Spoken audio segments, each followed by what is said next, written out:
Welcome to Pensar Basketball, and today we're going to do something very unfamiliar to this channel. We're going to cook Scottie Barnes. We are going to roast Scottie Barnes. No, we're not. What we're going to do is identify things in Scottie's game that he can improve that are beyond the obvious. No, I'm not talking jump shooting and ball handling and consistency and focus necessarily. I'm talking about three critical things that unite, in my opinion, all mega scorers, mega stars, mega offensive weapons, players like Luka, players like Shai, players like and look, players like Jokic. I understand that you probably, maybe some of you don't view Scotty in that light, but there are some people in this world that really do view Scotty in that light. There are some people that have compared him to Magic Johnson, and Magic Johnson was a fascinating example in all three of the things that I want to talk about today. And after I talk about the three things that I believe he significantly needs to improve on, I would also like to talk about some additional things that I think he should improve on, which are more to do with skill set and mentality and stuff like that. So today we're going to do a little bit of a film breakdown. We're going to look at some of the stuff that Scotty does on the court, things that I think maybe are holding him back. Let's get to it. So first of all, a little bit of praise where praise is due. Scotty's having a really good year. Okay, per 100 possessions, which is how we like to do things around here, despite the people, who don't like it. He is averaging career highs in a lot of things, including points, including 3-point percentage, including 2-point percentage, including blocks. He has been mega impactful, as evidenced by his 5.6 box plus minus. What does 5.6 box plus minus mean, Rob? It means it's an all NBA level performer. And I don't think Sam Mitchell had access to box plus minus or basketball reference when he decided yesterday to say, I don't think there's 12 players better in the East or West than Scottie Barnes. Logical conclusion. What does that mean? That is the first time, in my humble opinion, that I have heard someone other than myself think that Scottie Barnes is a top 15 player in the league. That is the first time I've heard that in a credible sense, not in a fan wishful sense, but really in an analyst sense. This is a top 15 player. This offseason, Samson Folks, shout out to Samson Folks, kind of like, tepidly, but also committed to the idea that he thought that Scotty was the best player in the 2021 draft. Today on the panel, they were asked bench, start, cut. Scottie Barnes, Jalen Johnson, who is playing really well, by the way, and Lauri Markkanen. You'll notice that all three of those players are represented in the top 20, and it was conclusive for the people that knew basketball, Mars, Ox, and frankly, Jordan, that Scotty was the easy start. Start, Scotty, bench, Lauri, cut, Jalen Johnson. So it seems some people are waking up to the idea that Scottie Barnes is really that dude, that he is at least, even for his biggest detractors, a top 25 player. But what does it take for a top 25 player to make it to a top 5 player? Well, you can't be doing shit like this. So let's get to the film breakdown and we'll talk about Scottie's game. So first, this is probably a better way to look at this. Here are some plays from his mega impressive game against the Cleveland Cavaliers, in which there were, I would say, a lot was left on the table. Most of this is going to be from the first half. Okay. Scotty gets the ball on the corner, immediately drives. He decides he's going to drive. Evan Mobley is closing in from the side. He is a really good weak side shot blocker. He is the current reigning defensive player of the year. So there's a lot of thought going into this, right? There's a lot of thought. I have to shield myself from the shot blocker. I have to make the layup. And all this thought is going to make Scotty do a really funny thing. He's thinking so much. He gets the foul. But in all the thinking and all the processing and all the thinking about Mobley, thinking about, he finishes away from contact and ends up smoking the layup. And he's quite mad at himself because this is an easy N1. You had a head of steam. You are a really good athlete. All you have to do right here, is what Luka would do. Invite the contact from Evan Mobley, bump, and then yam it with the other hand on Donovan Mitchell. But all this happens a little too fast in real time for Scottie Barnes, and he smokes the layup. Let us continue. Here we are in transition. Now, I understand the decision to pass to Brandon Ingram. I do. I think a more controlled and more comfortable ball handler would just push past this and probably look to do what Scottie did later in the game, which is just push and transition regardless. But nevertheless, Scottie is thinking about the right play here. And the right play is there's less guys loaded on the left side. Ingram has a better shot than me. And Ingram is a hella talented player. He's probably the most offensively refined player on the Toronto Raptors. In fact, it's not probable. He is definitely the most refined offensive player, the most complete offensive player on this team, if we're just talking straight scoring. But here, Scottie is going to do this thing where he is just going to get totally iced out of this play. He's no longer involved. He's just a spacer. He allows himself to be played out of this play. And when his man, which is Evan Mobley here, cheats off of him to provide help in the gap, thus making what DeAndre Hunter does here possible, right? Because DeAndre Hunter knows he has help on the left side, which means Ingram is to his left. So Ingram is forced to drive left, right? And there's Jared Allen behind him. So the Cavs have basically walled up here. Now, what do you want Ingram to do? This is his entire game. Hitting jump shots over long athletic defenders is Ingram's entire game. But Scottie's lack of gravity and Ingram's lack of trust in Scottie here is what makes this possible. Because as Ingram shifts left, look, Mobley shifts left. And further Ingram goes from Scottie, this passing angle becomes more and more seductive. And yet, what happens is this: a block. And Scottie's out of the play. And far too many times, Scottie is not involved in the play at all. And here's the thing about being a really great offensive player: you can almost never be not involved in the play. Scottie is not involved in like 40% of plays when he's on the court. And I mean not involved as a screener, not involved as a roller, not involved as a cutter, not involved as a shooter, not involved as a ball handler. What was impressive about his game against the Cavaliers was that he was involved in more possessions than he usually is. He commanded the ball. He grabbed it off the rebound. Twice during the Cavaliers game, he actually pushed a teammate out of the way to grab a rebound so he could push it in transition. Scottie is growing in this regard, but learning to not let yourself get iced out of an offense. Now here, he wants his offensive players to do something. They're not doing it because the paint is wide open here. He's looking at Grady like, why are you not cutting to the rim to open up this space for Immanuel quickly? The problem with Scottie Barnes is he's too smart for his own good. I don't know if you know this, but the problem with really smart people sometimes is they overthink things. Scottie overthinks a lot. He overthinks everything. And sometimes you just need to trust your instincts. So here he once again goes to the corner and just dies. He's not really involved in this play. He's not demanding a post mismatch. He's just out of this play. Now here, when Immanuel quickly cannot make this pass for whatever reason to Sandro Mamukelashvili, it's an obvious pass, right? You make this pass to Sandro makes the pass to Scottie, it's a dunk, right? But he doesn't make this pass. He's too scared. So here, we have to reset because Immanuel quickly does that stupid thing that a lot of point guards do, which is he picks up his dribble and traps himself. Now Scottie is confused. Scottie's like, should I be a spacer? Is he going to get the ball to Grady? No, he can't pass the ball to Grady. Okay, let me give him an outlet. Now here comes Scottie Barnes. Boom. Now what's he going to do? Dribble handoff, screen. Why? Why is Jamal Shead a better option here than you? Jamal Shead is starting at the logo. Why are you not looking to score? Instead, now you're spacing. This is like, I mean, I understand you're hitting the shot. I understand you're a decent three-point shooter. One, you're not really catching it prepared. Are you catching this shot prepared? No. I don't love your shot preparation on this shot. I don't love the fact that the pass is a little bit off target. And I don't love that it's a late contest from Mobley. And I'm not surprised that it is a clank. There was something better there. The pass to Mamu that Immanuel quickly doesn't make is largely because, why? Well, go back in the play. Who decided to give the ball to Jamal Shead to allow Immanuel quickly to initiate this offense? This is why really great players don't let other people make decisions in their offense. Now you decide. You're the highest paid player.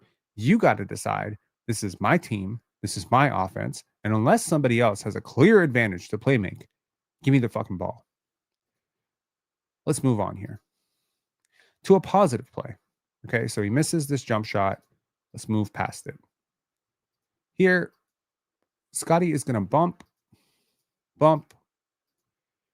He's going to use that off arm, and he's not really on balance at all.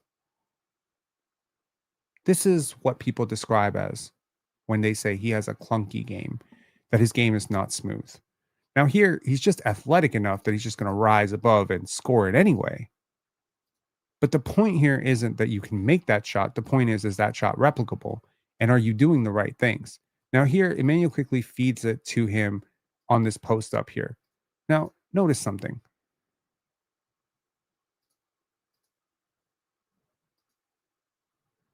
This right here, the defender doesn't jump at all. So this is a wide open jump shot for you. But you're also making this unnecessarily hard by fading away. But you're also doing something that Jokic and Luka probably wouldn't do in this case, which is you're letting the defender off the hook. This defender cannot stop you from getting to the basket. He's not strong enough. You are stronger than this defender, which means you need to just bully his ass to the basket. And you need to just yam it on him. You need to force contact, get him off balance, feel it, proprioceptive, not the strongest proprioceptive athlete. I understand that. There are limitations here. Not the most comfortable finisher sometimes, not the most diversified finisher. I get that. Not the most comfortable ball handler. I get all of that. Not the best turnaround jump shooter in the league. Okay, cool. This is a shot that he's working on. This is going to be a work in progress. As he gets more comfortable with this, obviously you see the physics of this shot. They are insane. You're not going to be able to stop this shot. But at the same time, this is a shot you go to when the double is coming. This is a shot you go to when the rim gets taken away by a shot blocker. You don't really have that situation happening here. And I feel like once again, you let the defense off the hook. Do you notice a trend emerging here? Scotty lets the defense off the hook a lot. And it's hurting his team. If I'm being honest, it is. Okay. Check this drive. This is the drive that I just showed you, right? So this is just like the full screen version of it. It goes in, but very often this shot does not go in for Scotty. Very often this does not go in for Scotty. Now here, just going to be pass, not ready. Just everything's so fast for him sometimes. Like we're not locked in. Here, this pass on Jacoby Walter. I like the shot preparation a lot better on this shot, and I wasn't surprised to see this one go in. Everything's smooth. So you've seen a little bit of Scotty's process. And obviously, if you're a Toronto Raptor fan, you've seen a lot of Scotty's process. You've seen a lot of the flaws. You've seen a lot of the mistakes. You've seen a lot of that stuff. So why don't I show you a few things that I would like Scotty to do? Number one is win the spot. And I want to show you a player that wins the spot better than any player in the NBA. And that is Nikola Jokic. Okay. So there are parallels between Scotty and Jokic. Both are big playmakers. Both are limited in terms of their elite burst. They're not Anthony Edwards. They're not John Morant. Both are bruising, big, playmakers who have cerebral vision for the court. Both are ambidextrous passers who can dribble left, right. Both are multi-positional type of players who are hybrid, unicorn type of players. So watch how Jokic scores. He might be one of the most elite paint finishers in the league. I don't expect Scotty to ever have his paint touch, but understand that his process is one dimensional. He wants to win his spot. And he's able to recalculate and recalibrate his spot like better than anyone in the league. But watch this. Here, for whatever reason, the Clippers decide to play him straight up. And they played him straight up all game and he put 55 on them. But consider, what does he want to do here? Well, number one, he gets the defense off balance, right? Just a little bit off balance. And as he gets that one step, right? So once he sees that the defender is playing him one way, it just goes the other way. Bump, finish, into contact, right? But he won the spot. What's the spot? This is the spot right here. It doesn't matter how fast you get there. If you get there before your guy, you win the spot. Jokic wins the spot because he is large enough to shield the defender with his body. Now ask yourself the honest question. Can Scottie Barnes do this at will? Yes. Can Scottie Barnes do this faster than Jokic? Yes. Why doesn't Scottie Barnes do this more often? It's not because he's not strong. It's not because his handle is not sophisticated enough. It's because he A, isn't decisive enough, and B, has some very bad tendencies. If this was a Scottie Barnes drive, I'll tell you how it would differ. Number one, the second he gets here, he would stop the drive and he would bump his man, pick up his dribble, and try a turnaround jumper. He wouldn't finish through that contact right there that Jokic takes and get to his spot. This is something that Scottie does sometimes, and it's frustrating as hell because you know he can do it. There's nothing physically stopping him from doing this. It's a bad tendency. It's a tendency that he has. I'll show you every single Jokic, Giannis, whatever play. I'll show you every single play, and I'll tell you how Scottie would do that exact same thing incorrectly. Here, same thing, right? Now, Ivica Zubac's playing on the inside hand. Not a lot of help coming here. Batum is sort of playing to dig here if Jokic picks up his dribble here. But because Jokic is such a gifted passer, you're very reluctant to double him. And I feel as Scottie blossoms into his prime, teams will also be very reluctant to double him because he is such an elite passer. And the word has gotten around. Like, I've talked to scouts that think he's a top 10 passer in the NBA right now. He's great. He's truly great. So you're always reluctant to double a Luka or a LeBron or a Jokic for this exact reason, because doubling them actually is what they want. So you want to play single coverage. It's a gift. Your unselfishness, i.e., your ability to pass, is actually going to make your offense so much easier, which is what a lot of reluctant, poor passers don't understand. So here, watch again. This little shift, and then suddenly that little balance that he feels, again, strong proprioceptive athlete. Here, feels it, keeps his pivot foot planted, twist, turn. Do you see the change of pace? Do you see that change of pace? But every single time Jokic wins his spot. Now, how would Scottie react in this exact move? He would shoot right here. He would shoot right here. He would turn over the other shoulder. Instead of manipulating the defender, Jokic will go left. Scottie will go back to the other hand. That's the mistake. That's the lack of offensive polish. That's the lack of craft. That's the lack of thinking about this stuff offensively. That's the lack of bag work. Now, Jokic doesn't have some huge bag here. This is not a matter of ball handling, guys. I feel like people just keep thinking this is a ball handling thing. This is not a ball handling thing. Emmanuel Quickley is one of the best ball handlers in the league, period. He is so good at it. You can watch Emmanuel Quickley, do ton of ball handling drills. Watch him in a live practice. He is an elite ball handler. He hardly ever loses the PO. He has such a good command of the basketball. He has bad tendencies. Picks up his dribble before he doesn't make up his mind. These are tendencies. These are tendencies that are picked up in childhood, where a natural movement triggers another natural movement. Breaking these sort of neurological pathways between, if I do this, then this happens, those are bad habits. They're hard to break, but you break them over years and years of repetition. You break it through film study. Once again, here, Jokic, win the spot. Jokic is just going to manipulate and win the spot.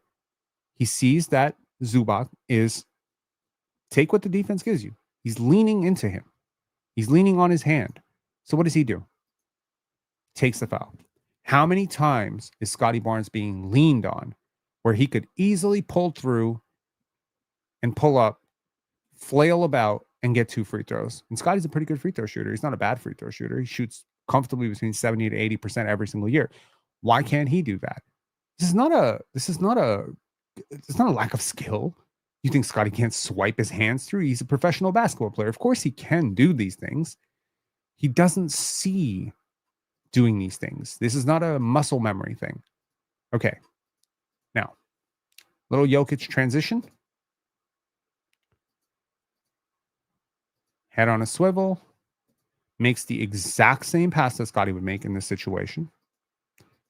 Keeps running, exactly what Scottie would do. But here, Scottie, in my opinion, and because I've seen it a million times, would fade away from the contact. As this defender jumps into him, he would be flailing away to avoid falling or getting hit. Jokic finishes right at the rim. You know, they have the same wingspan. Scottie has a higher vert. Scottie is more explosive and he is a better athlete. Scottie is very strong. Not Jokic strong, but very strong. The difference here is one person's willingness to absorb contact or willingness to play through contact and another person's aversion to contact. This is not a comment on Scottie Barnes' mentality. Scottie is a very tough player. He plays through injury, he plays hard defensively, he's a dog. It's a natural aversion to being hit, to taking contact, inviting contact. And we're going to see better examples of taking contact than Jokic. But seriously, Jokic never shies from contact, dude. Like very rarely ever. Here, right to the rim. Why? Because that's my spot. That's my spot. You need to think, I'm going home. Now, we have seen Scottie put his head down and drive relentlessly against the Bucks, against the Nets. But why am I bringing up games from 3 years ago? Because he doesn't do this shit consistently enough. And it's vexing because he can. And I say lean into it. A good example of leaning into contact, in my opinion, is Shai Gilgeous-Alexander.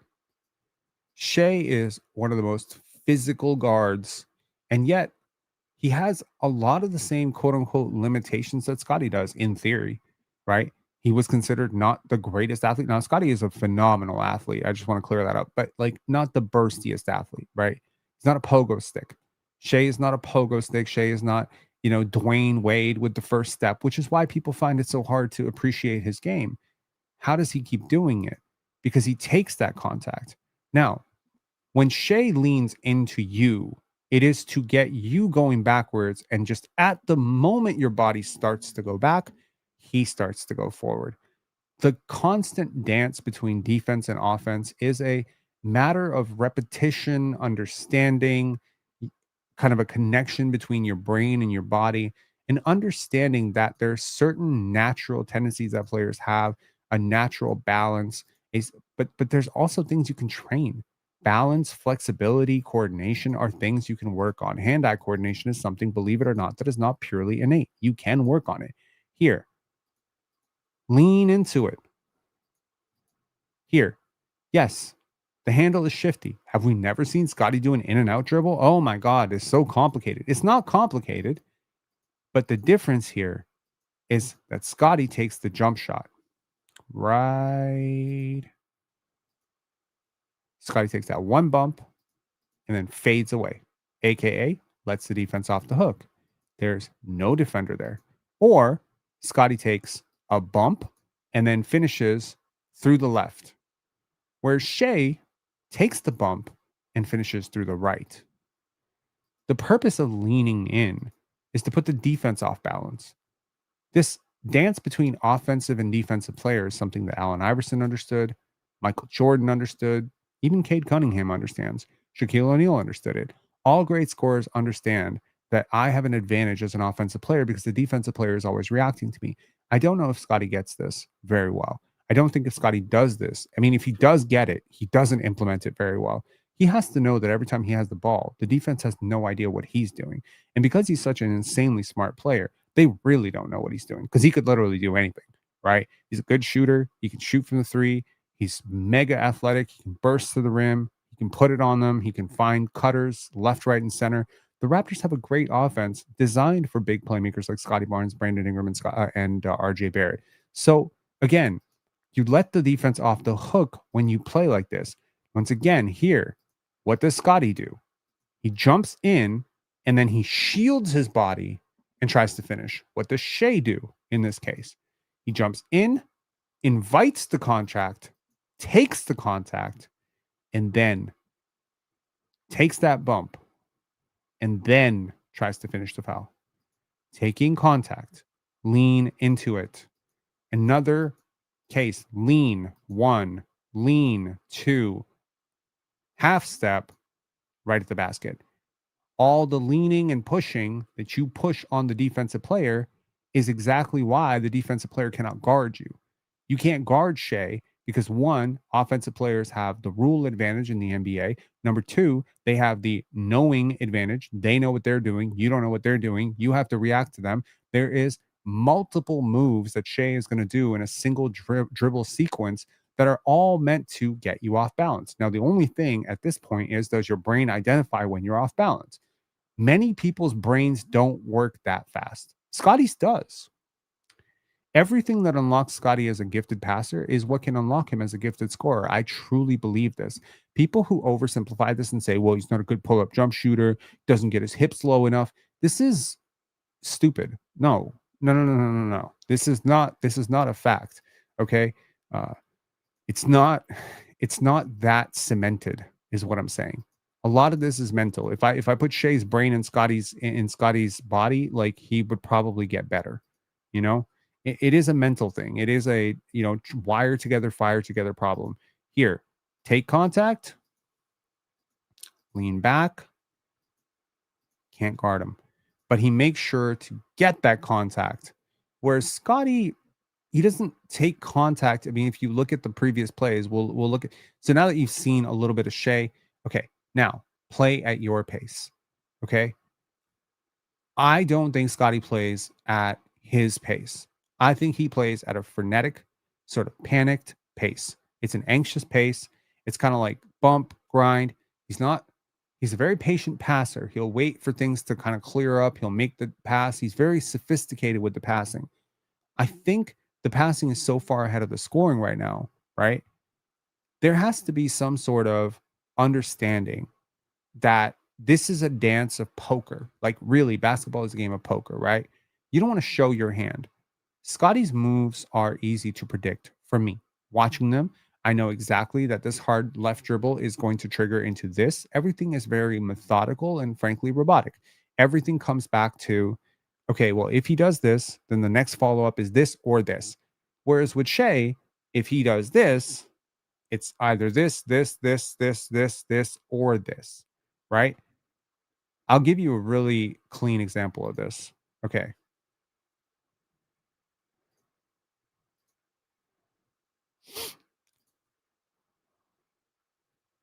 Here.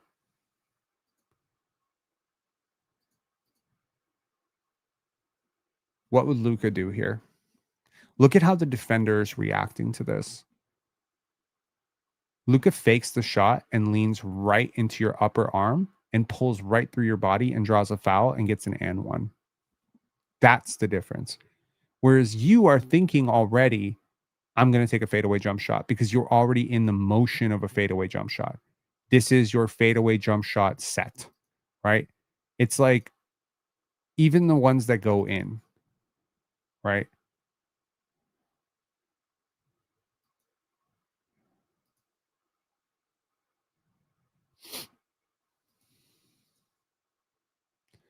The question always comes back to what else could you have done?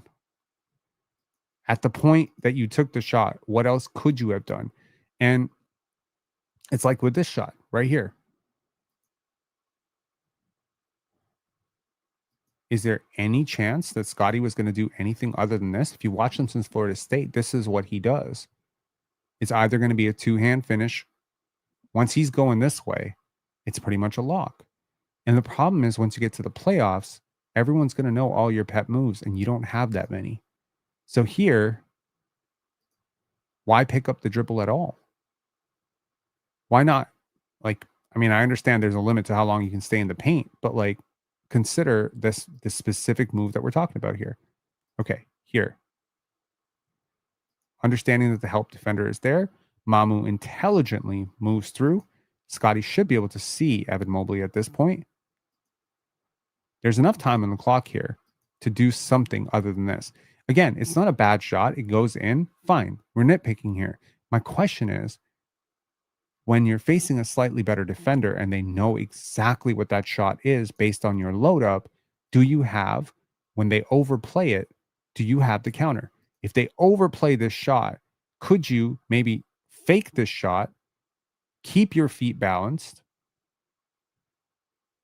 and go back to your left hand? Is there a way to do a little up under step?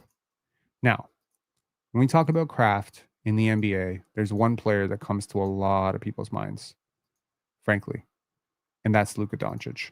So let's look at how Luka does these things. Okay. Luka is a master of pace, truly. Keeps his dribble alive.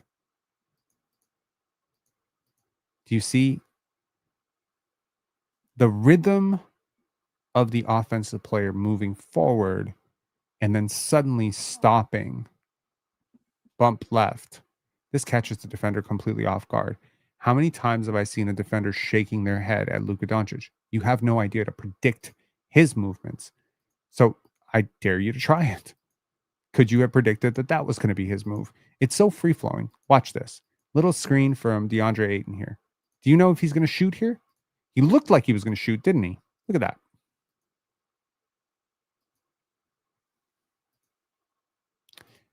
Okay, how about this? Why don't you all let me know in the chat later on? Is he about to shoot right here? You see the entire body is ready to take this shot, right? Everything is loaded up for this shot. Everyone is playing the shot right now, right? Nope, not going to shoot. Head up the whole time. So this pass is now a threat to Rui Hachimura cutting across the baseline because he's such a gifted big playmaker. This pass to DeAndre Ayton is also a threat.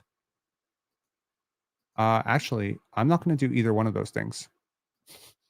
I'm going to take the contact, draw a foul on the defender on my hip, who's putting his hand up right now, because he has no idea what I'm about to do. He has no idea.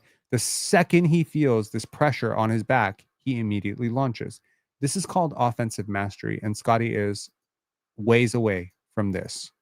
But it is possible. It is possible. Yes, do not believe this is okay. Luka is generational for a reason. Okay, Scottie is generational. There are things that Scottie has done, frankly, in the NBA that nobody has done. I'm not saying Jamal Shed should go pick up Luka's package. I'm saying 6'7", 7'4" wing, 6'8" Scottie Barnes with a 7'4" wingspan, with great balance, great strength, great hand-eye coordination, great passing ability, great gift for seeing the game. I'm saying this guy needs to figure out how to manipulate the defense a little bit better. He's generational too, if I'm being honest. He broke a ton of physical measurement models. Okay. Here we go. Little bump. Look at that little half step there. How does he keep losing this defender? Huh. Stops on a dime. Open shot.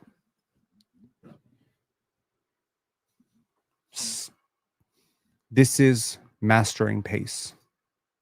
Luka has mastered pace. He's so good at this. Now, this is a good defender. Sion James is a really good defender. Not good enough to stop Luka Doncic, but look at this. Did you see that little stop? It froze the defense, right? The command of the dribble here. Boom. No wasted dribbles here, by the way. This is very, very much a Steve Nash thing that Luka is doing. Nobody even thought he was going to do this. Whereas with Scottie, I would know he's going to drive right here. He would project the drive the entire way.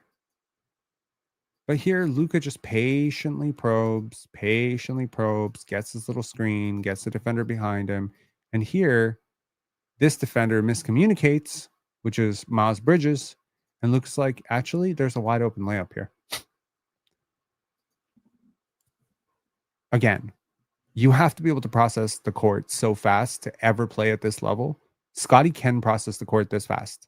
That's the crazy part about it. I promise you he can. Because if you can make that pass, you can also make the shot. Like, I know that doesn't seem logically consistent to people, but great passers are great. It can be great scorers, and great scorers can be great passers. Like, I do believe that there are many, many overlaps between those two skill sets. Here, once again, like, this is just embarrassing to consistently watch, right? Like, how does he beat him to his spot? Once again, look at that. Feel that contact, momentum of the defender going backwards. Now, this is 100% a shot, right? Nope. Pump fake, get him off balance again, little fade away. The manipulation is endless. And that went in, by the way. So those are three things that I think Scottie could really, really work on. Let's talk about some other things. So let's to recap here. 35 minutes in, he can 100% work on inviting contact, leaning into contact. Number two, you should work on winning the spot. Don't overcomplicate your offense.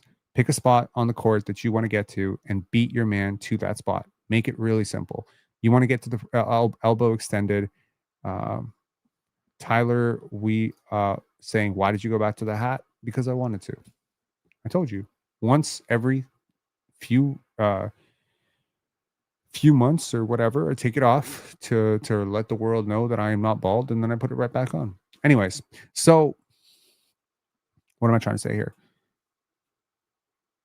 So the first thing was obviously lean into contact. Number two is win your spot. And then number three is play with pace. Like actually play with at your own pace, right? Learn how to manipulate pace.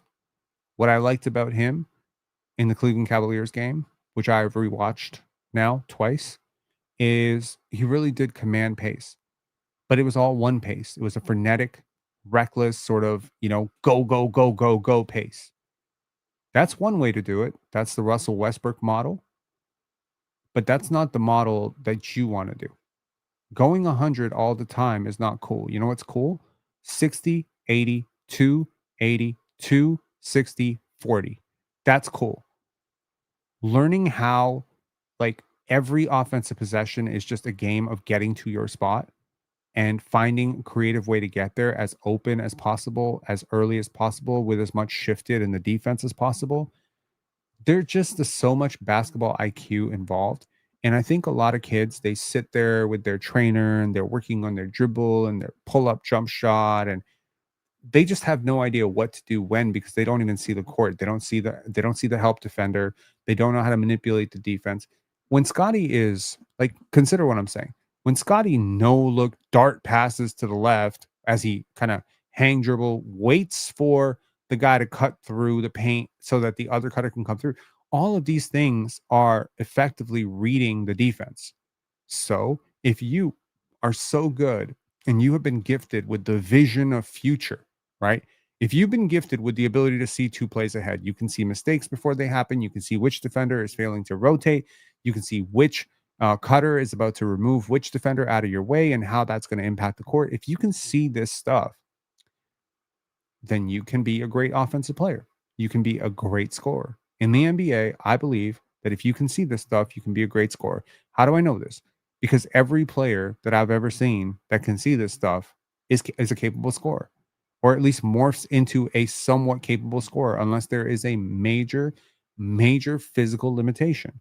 There's nothing stopping Scottie Barnes from being a 25-point per game scorer, y'all. There's nothing really stopping him from being a 30-point per game scorer. It's a lack of skill, but it's bad tendencies. So we talked about the three tendencies that I would like to see him fix. What about the skill stuff? I'm not going to tell you anything you haven't heard before. The ball handling needs to get tighter and better and a little bit more dynamic. He needs to get lower on his drives. He needs to get into his defender's chest, because that's how you shift people, right? He needs to get a little bit controlled in terms of tighter to his body with his handle, which is, of course, very difficult because he has a 7'4" wingspan. Then, of course, I think that he needs to be more consistent. I think he needs to be more consistent. I think most of us would agree that are Scottie fans, that are big, advocates for his game, that there are a lot of duds. And when you're a star player, your duds still have to be like 20 and 10, dude.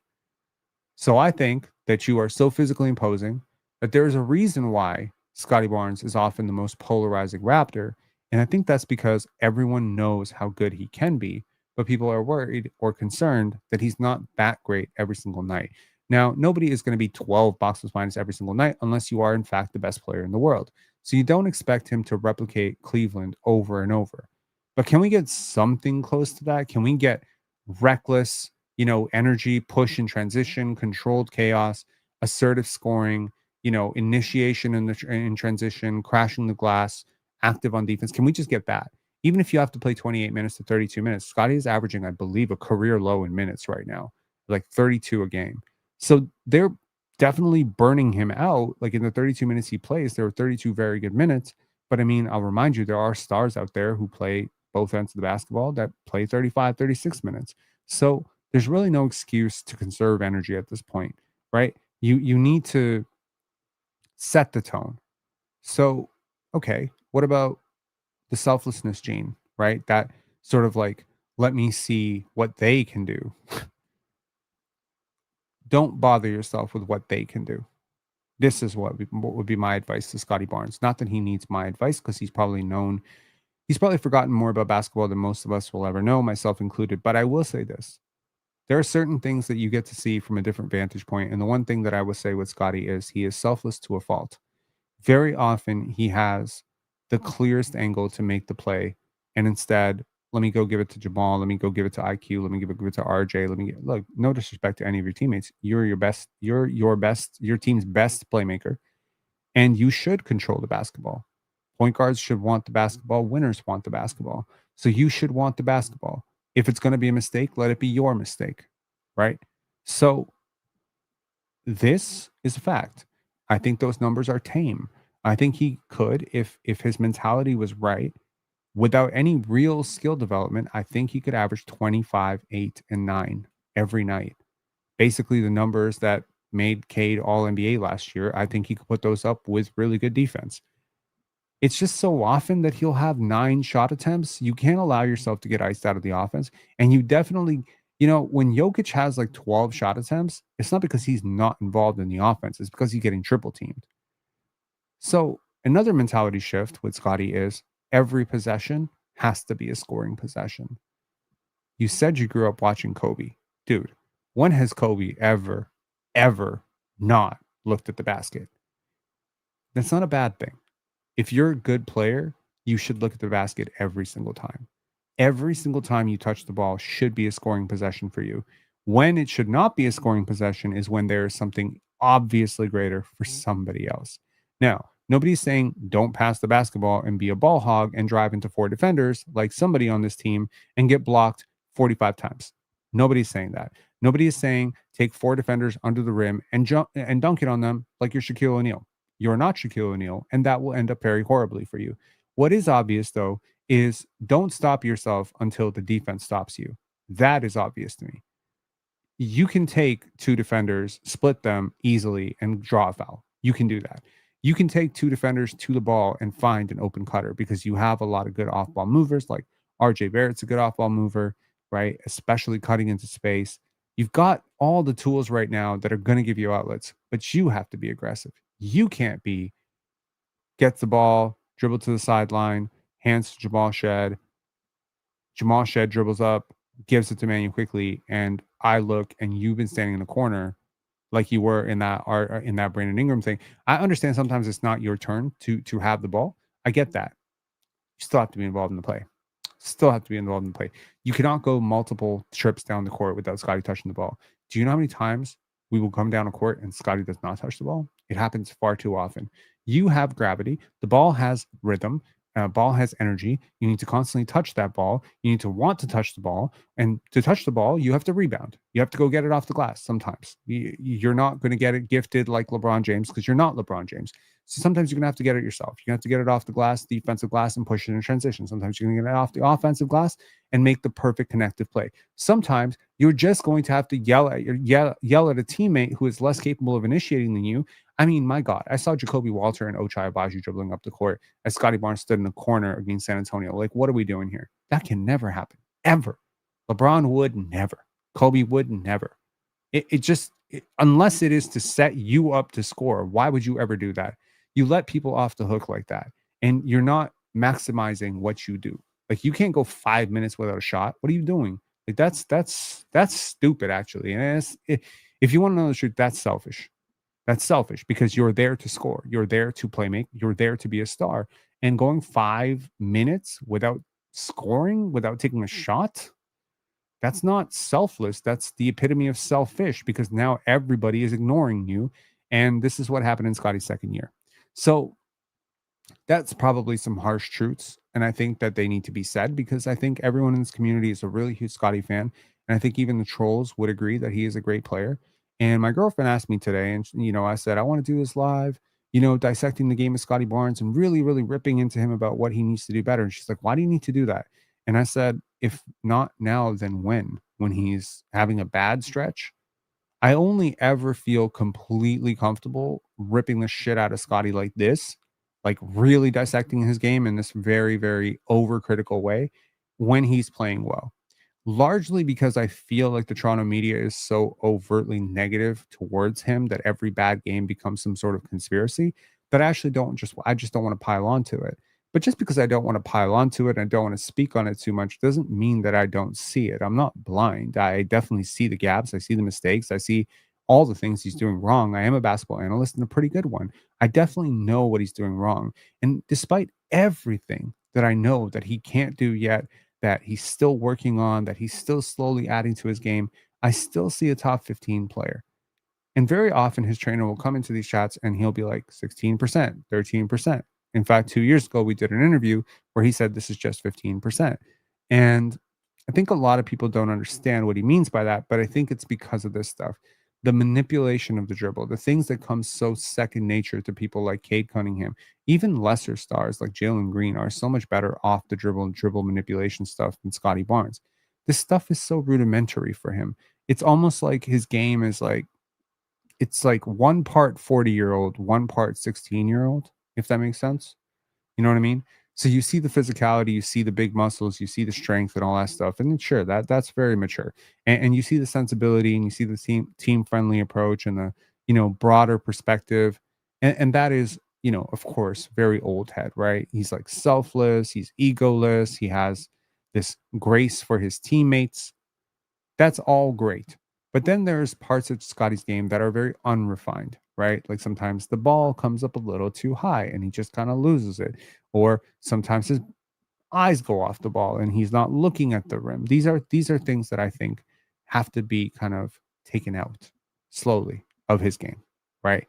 He needs to develop counters, counters to counters, and counters to counters to counters. It has to happen. Now, the final thing I will say with Scotty is his eyes dart way too much. Way too much. I don't know if this is a sports psychologist problem, if this is a neurologist problem, if this is a didn't get enough sleep the night before problem, but I've seen Scotty locked in and I've seen Scotty not locked in.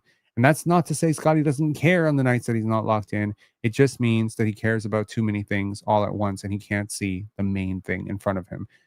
On nights where I feel like he's not locked in, he's complaining to the referees, he's throwing his arms up at teammates, he's stuck on 4 plays ago, this stupid thing, he's forcing his shot, he's overthinking his shot, he's overthinking passes, he's overthinking defense, he's picking up foul trouble.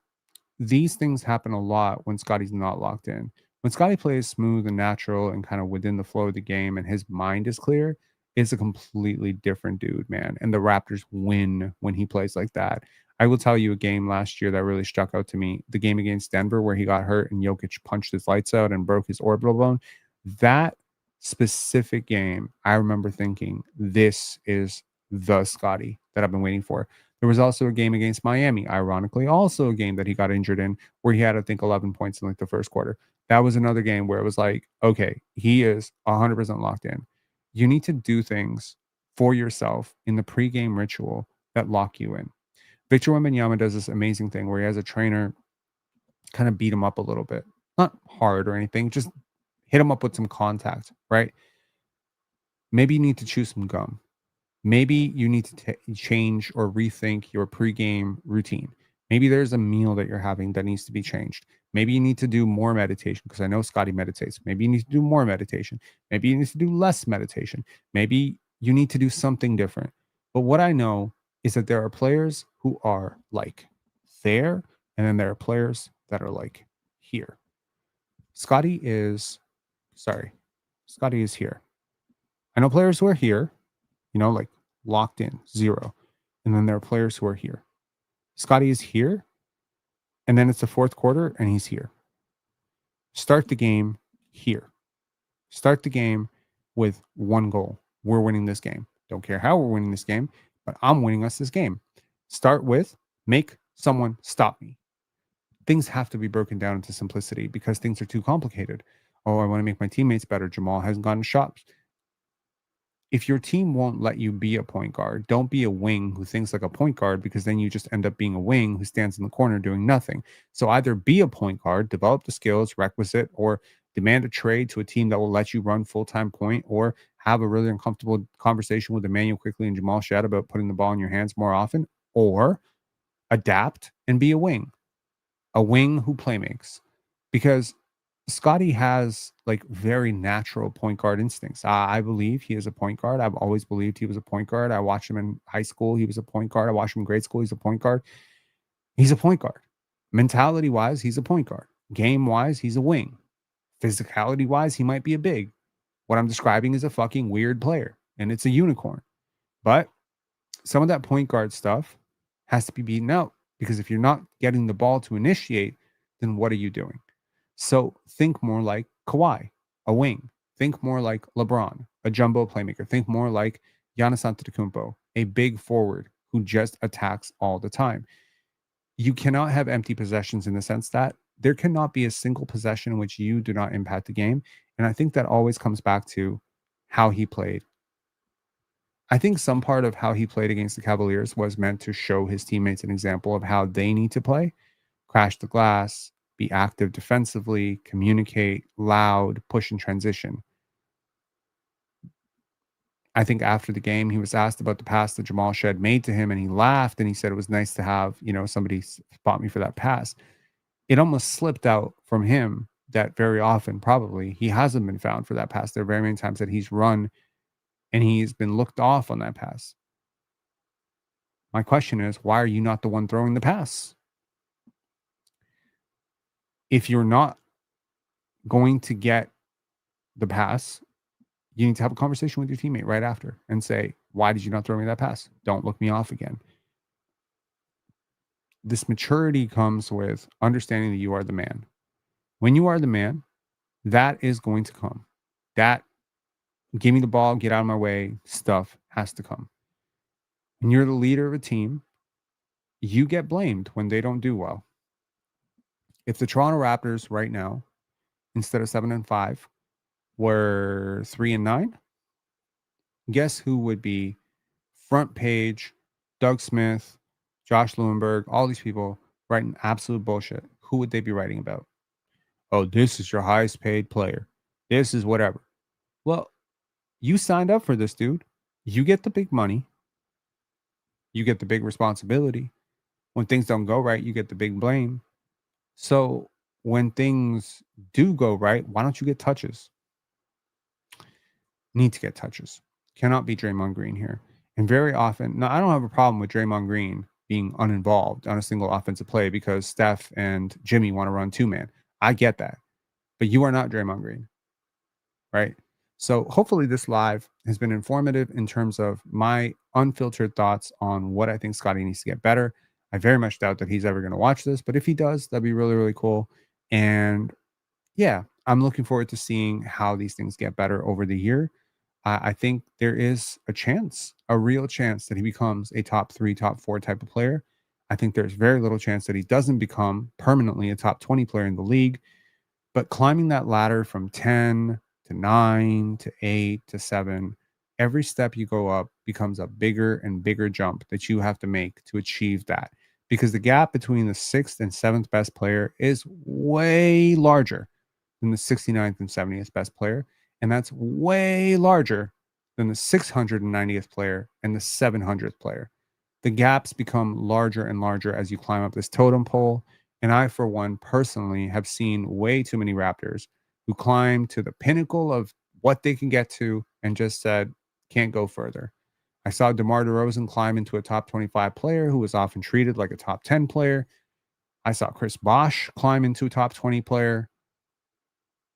I saw Pascal Siakam climb into a top 20 player. And now I'm watching Scottie Barnes climb into a top 20 player.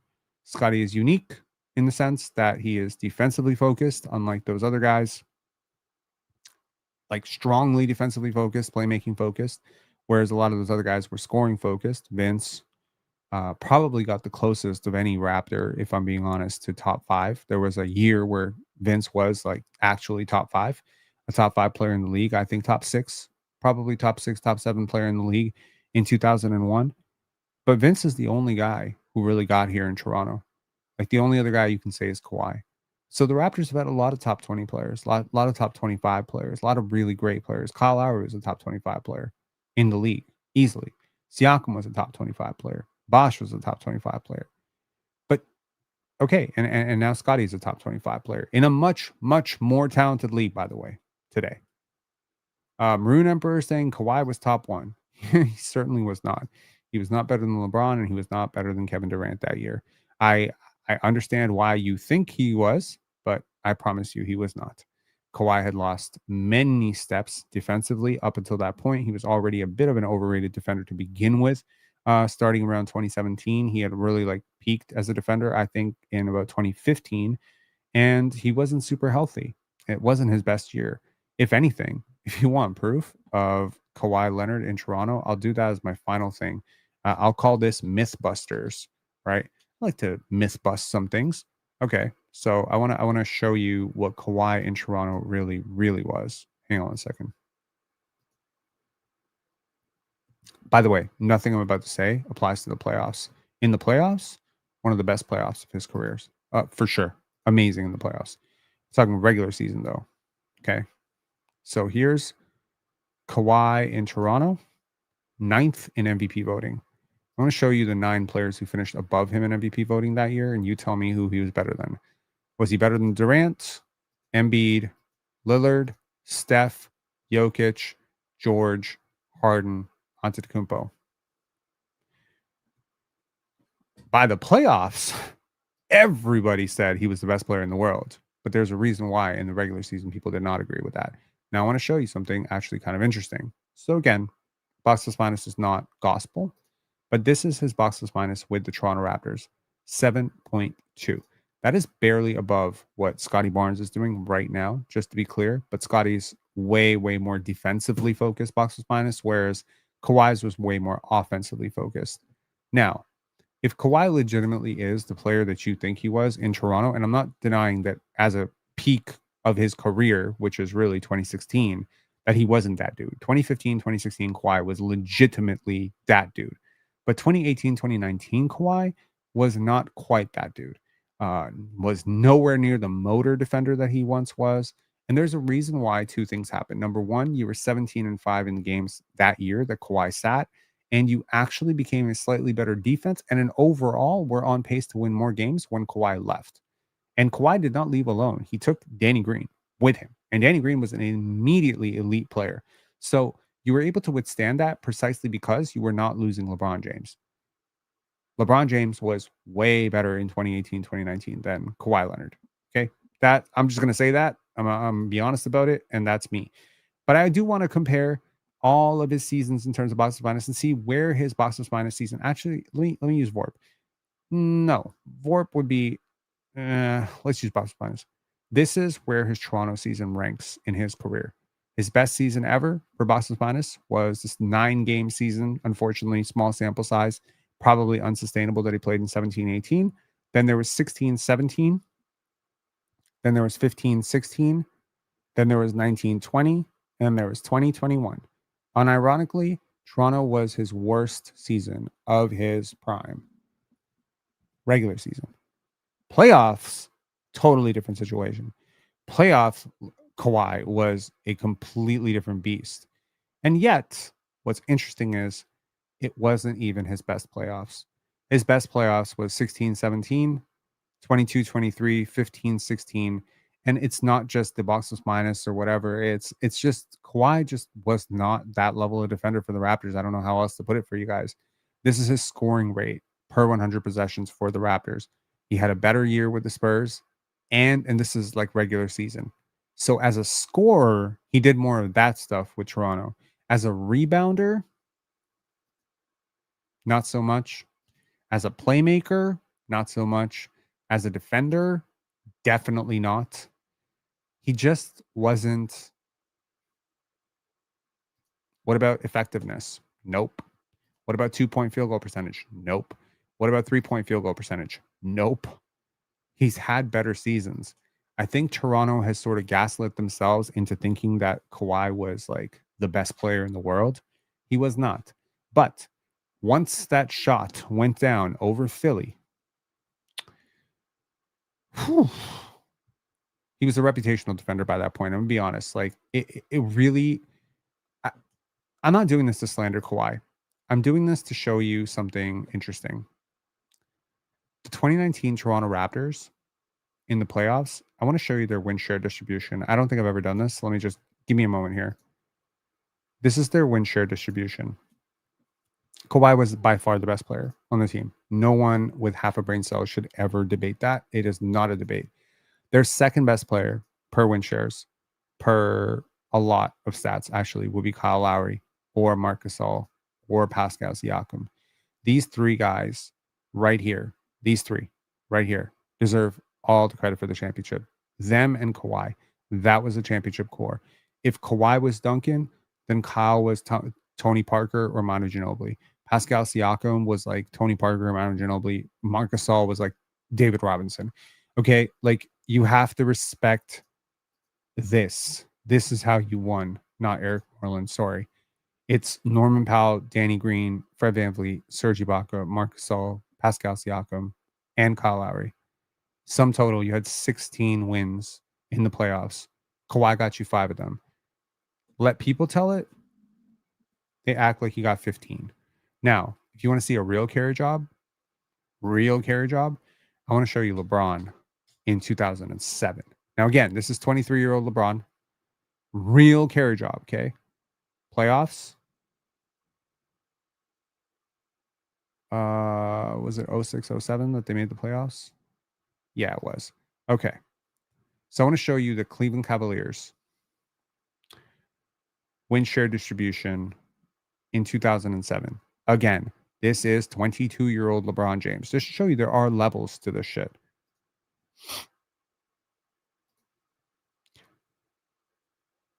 $12.5 wins in the playoffs, not 20. So wait a second. What the hell? Were there still 5 games in the playoffs? My point here is LeBron James at 22 accounted for a third of his team's wins. Right? Pretty much. That's roughly a third. It's a little less than a third. Ilgauskas deserves a lot of credit in this situation. LeBron did not have a great playoffs.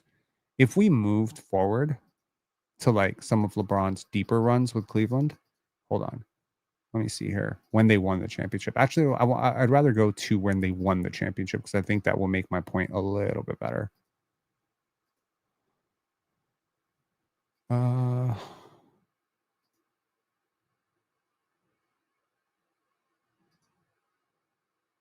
Here we go. I'm actually curious because this was a legit big 3. So I'm actually curious how many win shares LeBron are attributed to LeBron. Yikes. Only 4.7. So maybe 5 point. I'm starting to think maybe Kawhi Leonard in the playoffs might be like the greatest single playoff run ever. Honestly, I believed it at the time. I was like, man, this is like the best thing I've ever seen since Jordan. But yeah, bro. 2018 would be an interesting one. Like, again, I don't think it's a carry job. Just like I don't think LeBron carried the Cavaliers. I think Kyrie Irving, Kevin Love, these guys are really good players. I don't think that Kyle Lowry or anybody on this team gets as much credit as Kyrie Irving, is what I'm saying. And yeah, there is a minimal gap here. Kawhi Leonard leveled up that much more. I still feel like it's, from what I watched, I don't think so. What about Jokic? I'm actually curious now. Sorry, I'm running around some stats here. I'm actually curious. I've never thought about this stuff too much. So let's see here. Jokic is the ultimate like analytics darling. So I'm actually curious how many win shares he had when they won a championship. So damn. Even Jokic didn't have. All right. I will just correct myself and say Kawhi Leonard legitimately carried.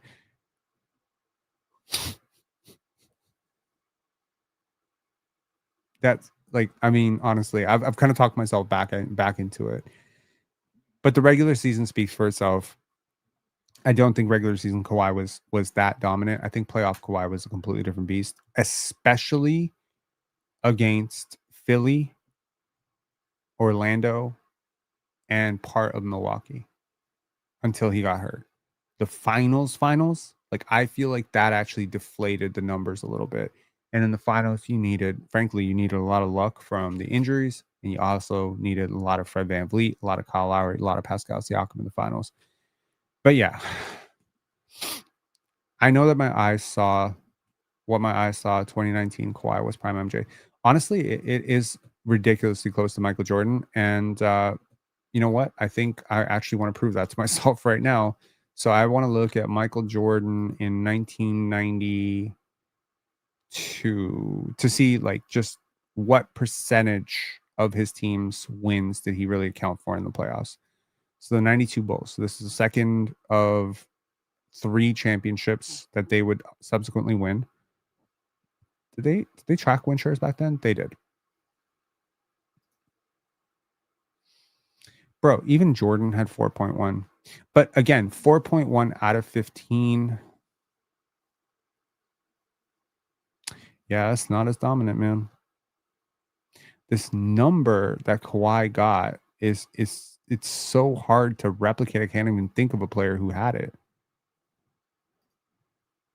No, I know 91, 92 was the first year. I was just considering the second year as a better example because, okay, let's see here. Nope.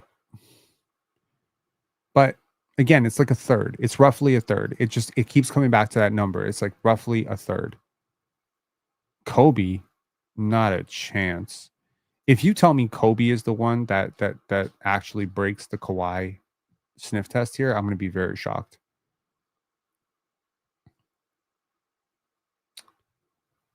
Okay, Kobe, this one. It's definitely not going to be the first one.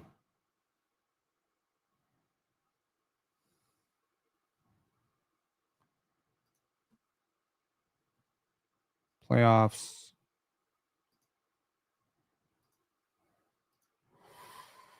Nope. Still Kawhi. Dude, that's crazy. Okay, I have convinced myself at this point that Kawhi was really that dude. I mean, look, in the playoffs, I felt like I was watching the closest thing to prime Jordan. I have actually said on Player's Choice that I think peak Kawhi in that playoff run was better than Shaquille O'Neal. So obviously, I don't need to be sold on Kawhi, but I do always push back on the idea that Kawhi is the only reason we won a championship. Maybe I shouldn't push back on it as hard as I do. I always want to give credit to the Toronto Raptors as a whole team and not just, give into this American narrative of like, oh, he was a mercenary. Y'all just had an American come in and rescue you for a year. Because obviously, like Kawhi's not going to get his jersey retired here. Kyle will get his jersey retired here. So there's a bit of propagandizing here where you're trying to build up the legends who are actually going to be known for your franchise as opposed to legends who are going to be known as Clippers and Spurs. But nevertheless, it's kind of interesting. Kawhi spent one eventful year in Toronto, and I almost very much considered pulling up some Kawhi film for this specific video because I think that Kawhi is a great example for Scottie to follow as well. He's not nearly the cerebral passer, which is why I wanted to leave it off. I think Durant is another one. But yeah, anyways, interesting conversation. And I should go to sleep because it is 1:51 and my throat is starting to hurt because I have been talking for so long today. Thank you all to the 130 of you that are in here. And I hope some of you get to check this video out tomorrow. Talk to you all later. Bye-bye.